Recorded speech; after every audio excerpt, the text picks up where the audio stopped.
사랑하는 하나님, 세상에는 근심된 일이 많습니다. 주님, 살아가다 보면 우리의 상황은 언제나 우리를 낙담하고 힘들게 만들려고 합니다. 그 모든 상황 속에서도 우리 하나님께서 나를 붙잡아 주시니 내가 곧 평안히 쉴 수 있게 될 것입니다. 하나님 앞에 고백하며 걸어가는 하나님의 사람이 되도록 저희를 붙잡아 주시니 감사를 드립니다. 사랑하는 주여, 아버지께서 우리 모두의 삶을 붙잡아 주셔서 오늘 하루를 살아갈 때에 내 주님 안에서 곧 평안히 쉬게 될 겁니다. 우리 하나님 앞에 이러한 고백으로 나아가게 하시고 삶에서 그러한 모습들이 보여질 수 있도록 또한 주여 도우시고 함께하여 주옵소서. 모든 말씀 우리 주님 예수님 이름으로 기도드립니다. 아멘. 하나님께서 우리에게 주시는 말씀을 함께 읽습니다. 창세기 28장 1절부터 9절까지의 말씀입니다. 창세기 28장 1절부터 9절까지의 말씀. 우리 같은 목소리를 읽도록 하지요. 1절부터 9절까지의 말씀입니다. 우리 같은 목소리를 함께 읽도록 하겠습니다. 시작. 이삭이 야곱을 불러 그에게 축복하고 또 당부하여 이르되 너는 가나안 사람의 딸들 중에서 아내를 맞이하지 말고 일어나 밧단 아람으로 가서 내 외조부 부두엘의 집에 이르러 거기서 내 외삼촌 라반의 딸 중에서 아내를 맞이하라. 전능하신 하나님이 내게 복을 주시어 내게 생육하고 번성하게 하여 내가 여러 족속을 이루게 하시고 아브라함에게 허락하신 복을 내게 주시되 너와 함께 내 자손에게도 주사 하나님이 아브라함에게 주신 땅 곧 내가 거류하는 땅을 내가 차지하게 하시기를 원하노라. 이에 이삭이 야곱을 보내매 그가 밧단 아람으로 가서 라반에게 이르렀으니 라반은 아람 사람 부두엘의 아들이요 야곱과 에서의 어머니 리브가의 오라비더라. 에서가 본즉 이삭이 야곱에게 축복하고 그를 밧단 아람으로 보내어 거기서 아내를 맞이하게 하였고 또 그에게 축복하고 명하기를 너는 가나안 사람의 딸들 중에서 아내를 맞이하지 말라 하였고 또 야곱이 부모의 명을 따라 밧단 아람으로 갔으며 에서가 또 본즉 가나안 사람의 딸들이 그의 아버지 이삭을 기쁘게 하지 못하는지라. 이에 에서가 이스마엘에게 가서 그 본처들 외에 아브라함의 아들 이스마엘의 딸이요 느바요스의 누이인 마할랏을 아내로 맞이하였더라. 아멘. 아멘. 이미 야곱이 축복을 받은 다음입니다. 야곱이 축복을 받았고 그리고 그 모든 어머니와의 그 모든 저는 사기극이라고 생각을 하는데 사기극 끝에 어쨌든 하나님께 받아야 되는 아버지에게 받아야 되는 복 하나님께 받아야 되는 복을 지금 야곱이 받고 난 상황입니다. 자기의 둘째 아들이 어떤 일을 했든 이제 자기 집에 이 가게가 이제 이삭을 통해서 야곱을 통해서 이어지게 되었잖아요. 그렇죠? 잠깐만요. 원래가 저를 계속 좋아하는데요. 이렇게 이어지게 되었잖아요. 그렇게 이어지게 되고 나니까 이삭이 야곱에 대해서 마음이 쓰이기 시작을 했던 것 같습니다. 그래서 야곱을 불러서 너는 가나안 사람의 딸들 중에서 아내를 맞이하지 마라 라고 이야기하는 말씀부터 시작을 하죠. 가나안 자손들의 딸들을 아내로 맞이하지 말라라고 이야기하는 것은 아마 두 가지의 경험을 했기 때문에 이삭이 그렇게 이야기를 했을 겁니다. 물론 첫 번째는 자기의 아버지였던 이 아브라함에게로부터 내려왔던 그 전통을 아마 그는 기억을 하고 있었을 것 같아요. 아브라함도 자기 아버지였던 아브라함도 그곳에 있는 딸들이 참 많았을 거고 그 딸들 중에서 자기의 아들에게 이 아내를 삼아줄 수 있었음에도 불구하고 자기의 종을 멀리 보내서 그렇죠.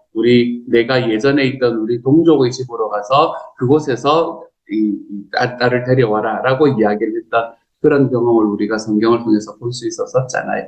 그렇기 때문에 아마 이러한 전통을 이삭은 기억하고 있었던 것 같습니다. 그래서 이곳에 있는 딸들이 아니라 내가 우리 다른 곳에 있지만 그때는 우리 가족 중에서 내 며느리를 삼는 것이 옳은 거구나라는 것을 그는 하나님의 말씀으로 아마 알고 있지 않았을까라는 생각을 해보게 됩니다.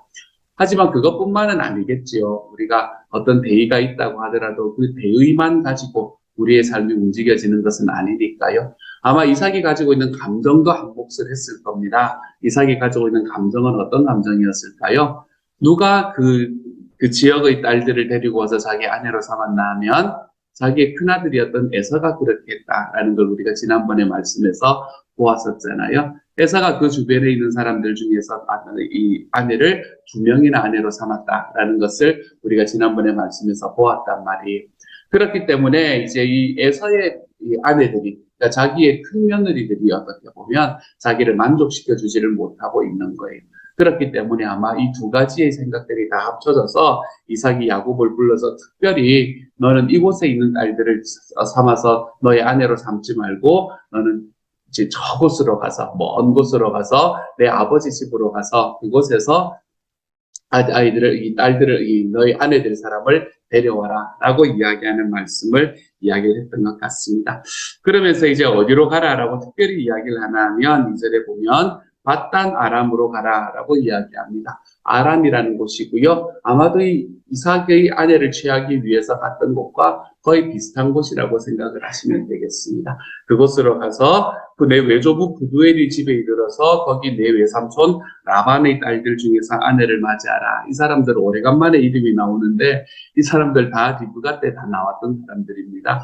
부두엘과 라반 다 리브가 때 그곳에 살고 있다는 것을 알고 있었던 사람들이지요. 그리고 난 다음에 이제 3절부터 시작을 해서 다시 한번 이삭에게 복을 확인해주는 이야기를 하고 있습니다. 이제 이삭의 마음이 확실히 굳어졌구나라는 걸 확인할 수 있게 되고요. 하나님께서 계획하셨던 이 약속의 아들은 이제는 야곱이 되었구나라는 것을 우리가 확신할 수 있게 되는 그런 이야기가 되는 거죠. 그리고 난 다음에 5절을 보면 이삭이 야곱을 밧단 아람으로 보내고 그리고 야곱이 라반에 이르렀다라고 이야기하는 이야기가 오늘의 말씀에서 나타납니다. 물론 여기서 끝이 나는 것은 아니지만 어쨌든 이제 야곱이 밧단 아람으로 가는 이야기를 오늘의 말씀에서 하게 되죠. 그리고 났더니 이제 6절부터 9절까지의 말씀은 좀 재미있는 이야기를 하게 됩니다. 그것은 누가 봤냐면 에서가 봤단 말이에요. 에서가 자기의 동생한테 아버지가 하는 이야기도 들었겠죠. 그렇죠? 그렇게 하고 나니까 에서의 마음에 어떤 마음이 생겼을까요? 내 아내들이 우리 아버지를 그걸 만족을 시켜주지 못하고 있구나. 이런 마음이 그의 마음에 들었던 것 같아요. 그래가지고 이제 이 사람이 했던 결론은 뭔가 하면, 결과물은 뭔가 하면 다시 아내를 한 명 더 얻는 거예요. 이제 주변에 있는 사람들 중에서 그 이스마엘의 가족이 그들과 함께 살고 있었다고 말씀을 하고 있잖아요. 그렇죠? 그래서 그 이스마엘의 가족들, 딸들 중에서 한 명을 이제 자기의 아내로 다시 한번 삼게 되는 것을 볼 수 있게 됩니다. 이 두 가지의 이야기가 오늘 합쳐져 있는 게 오늘의 말씀의 핵심적인 이야기가 되는 것 같아요. 그러면 이 말씀을 통해서 우리가 어떤 것들을 우리가 바라볼 수 있게 될 것인가? 이 말씀을 통해서 우리가 바라볼 수 있는 것은 먼저 첫 번째로 하나님께서는 이 믿음의 계보에 대해서 참 중요하게 생각하시는구나 라는 것을 오늘의 말씀을 통해서 알 수 있게 되는 것 같습니다.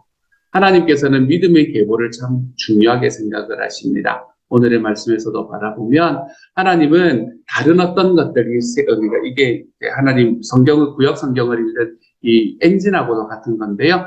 하나님께서는 섞이는 것을 참 싫어하시는 분이 하나님이시구나라는 것을 다시 한번 알게 돼요. 섞이면 망한다라고 이야기를 하는 그 말씀을 우리가 다시 한번 생각을 하게 됩니다.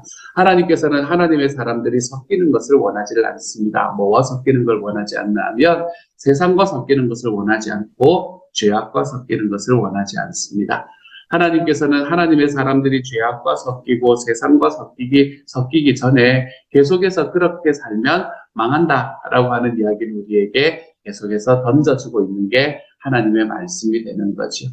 우리가 하나님의 말씀 속에서 섞이면 망한다라는 것을 보여주는 가장 대표적인 예는 바벨탑입니다. 바벨탑.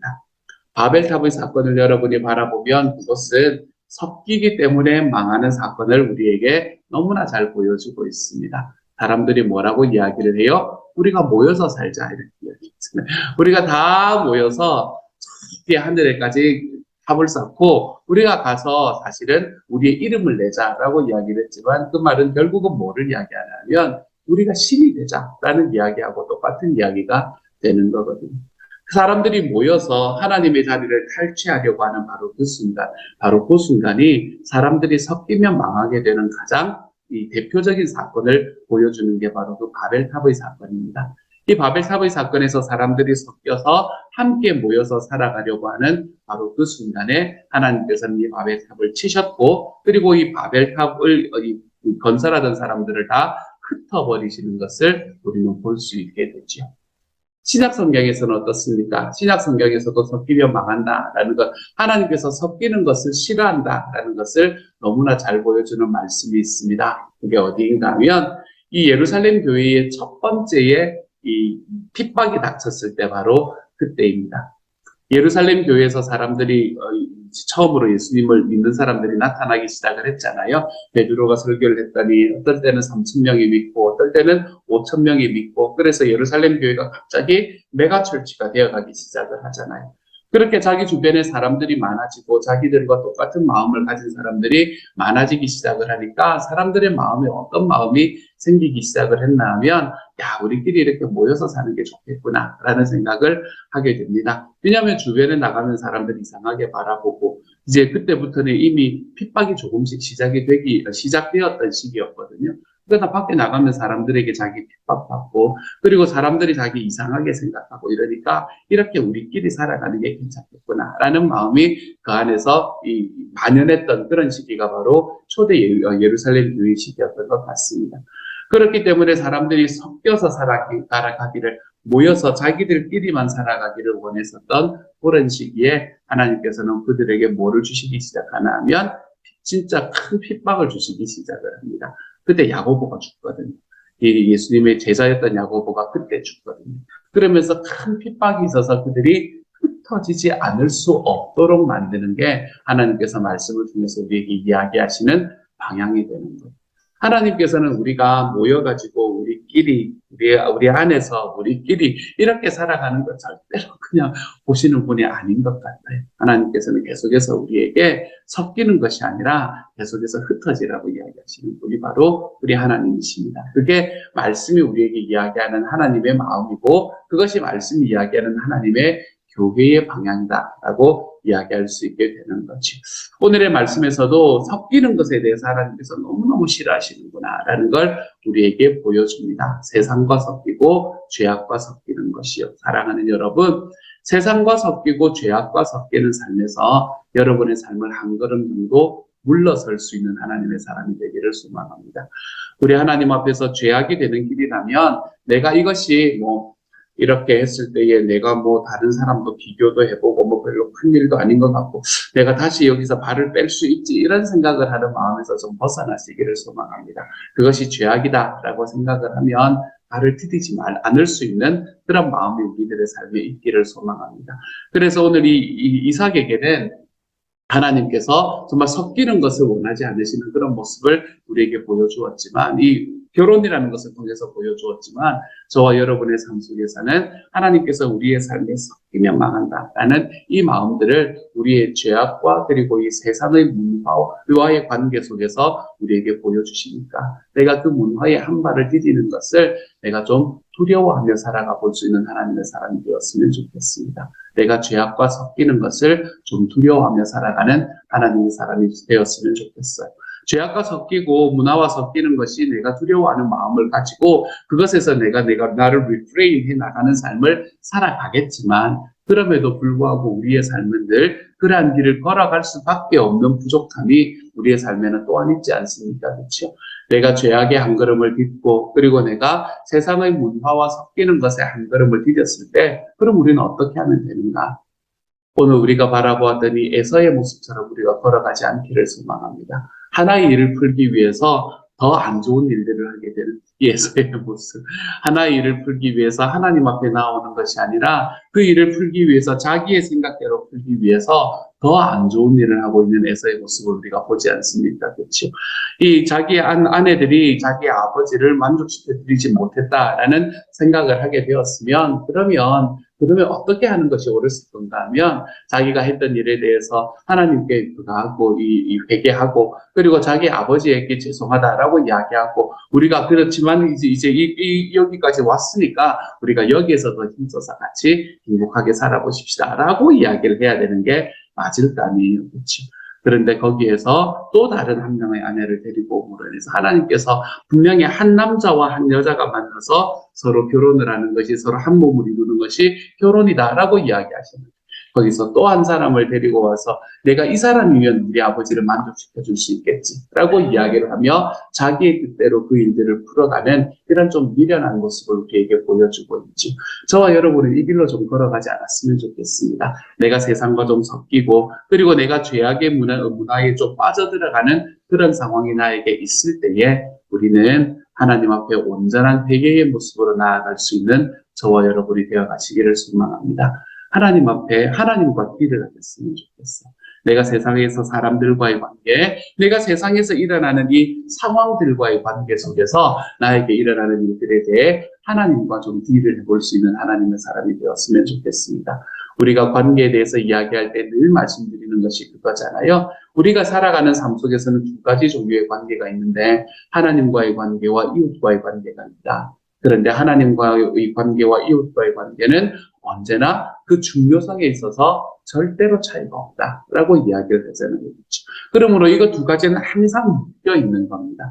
우리의 삶 속에서 내가 이웃과의 관계 속에서 또는 나와의 관계 속에서 저는 이걸 XY축이 아니라 XYG축이라고 여러분에게 몇 번 말씀을 드렸잖아요. 관계는 세 종류의 관계가 있다라고 말씀을 드렸잖아요. 그렇죠? 내 삶의 이웃과의 관계와 나 자신과의 관계 우리가 이런 것들에서 좀 실패하고 있는 우리의 모습을 바라볼 때에 우리는 그것을 무엇과 항상 연결시킬 수 있는 지혜가 있어야 되나 하면 이것을 하나님과의 관계로부터 풀어나가려는 지혜가 우리에게는 있어야 됩니다.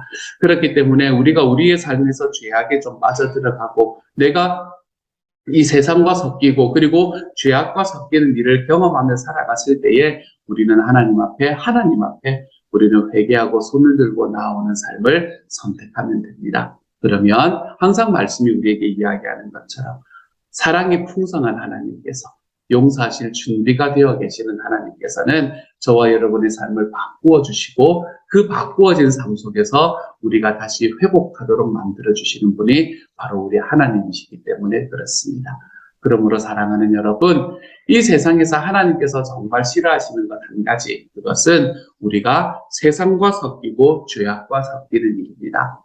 여러분, 세상과 섞이고 죄악과 섞이는 일이라면 그것이 나에게 어떤 이익을 가져준다고 하더라도 여러분 거기에서 한 걸음 물러서 볼 수 있는 하나님의 사람이 되어 가시기를 소망합니다.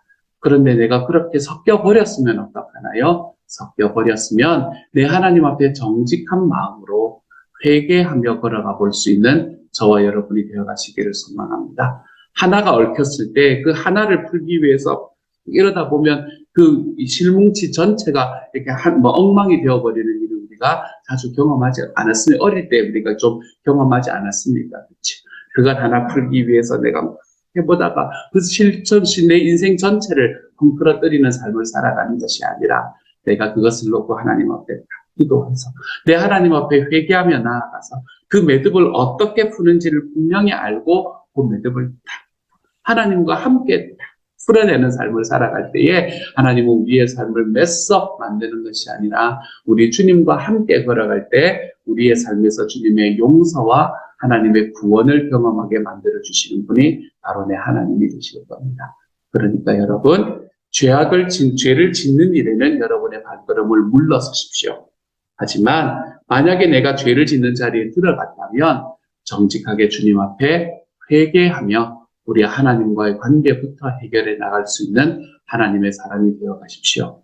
그렇게 살아가는 우리의 회개의 삶이 우리의 삶을 회복해 만들고 또한 우리에게 사명을 다시 확인할 수 있게 만들어가는 삶으로 저와 여러분의 삶을 이끌어갈 수 있는 오늘 하루가 또한 우리의 평생이 되어 가시기를 우리 주님의 이름으로 축복합니다. 함께 한번 기도하며 나아갑니다. 사랑하는 하나님, 이삭의 이야기를 바라보면서 세상과 섞이는 것을 참 싫어하시는 하나님의 모습을 보게 됩니다. 세상과 섞이는 것을 싫어하시고 죄와 섞이는 것을 싫어하시는 하나님, 우리가 그 하나님의 자녀로 살아가기에 주님이여 그것을 싫어하시는 하나님이 나의 하나님이 되었기에 주여 우리도 죄와 섞이고 세상과 섞이는 일에 우리의 걸음을 디뎌내지 않도록 하나님께서 도와주옵소서. 그렇게 살다가 죄와 세상과 섞여버리는 순간이 우리의 삶에 오지 않을 수가 없는데 그것이 왔을 때는 어떻게 하면 되는가? 그것이 왔을 때는 하나님 앞에 솔직하게 회개하고 그리고 주님 앞에 무릎 꿇고 눈물로 나아가 주여 우리의 삶이 하나님으로부터 풀어져 나가볼 수 있는 방향을 우리가 확인하고 배워나갈 수 있는 하나님의 사람이 되게 하여 주옵소서. 우리의 삶이 있는 죄악에서 회개가 있을 때에 우리 주님은 우리에게 회복을 허락하시고 사명을 주신다. 하나님이여 이것을 우리가 분명히 기억하고 주님 우리의 삶을 늘 죄악에 빠진 사람이라면 회개로부터 시작해 볼 수 있는 하나님의 사람들이 다 되어가도록 주여 도와주옵소서. 모든 말씀을 우리 주님 예수님 이름으로 기도드립니다. 아멘. 하늘에 계신 우리 아버지여 이름이 거룩히 여김을 받으시오며 나라 임하옵시며 뜻이 하늘에서 이룬 것 같이 땅에서도 이루어지이다. 오늘날 우리에게 일용할 양식을 주옵시고 우리가 우리에게 죄 지은 자를 사하여 준 것 같이 우리 죄를 사하여 주옵시고 우리를 시험에 들게 하지 마옵시고 다만 악에서 구하옵소서. 대개 나라와 권세와 영광이 아버지께 영원히 있사옵나이다. 아멘.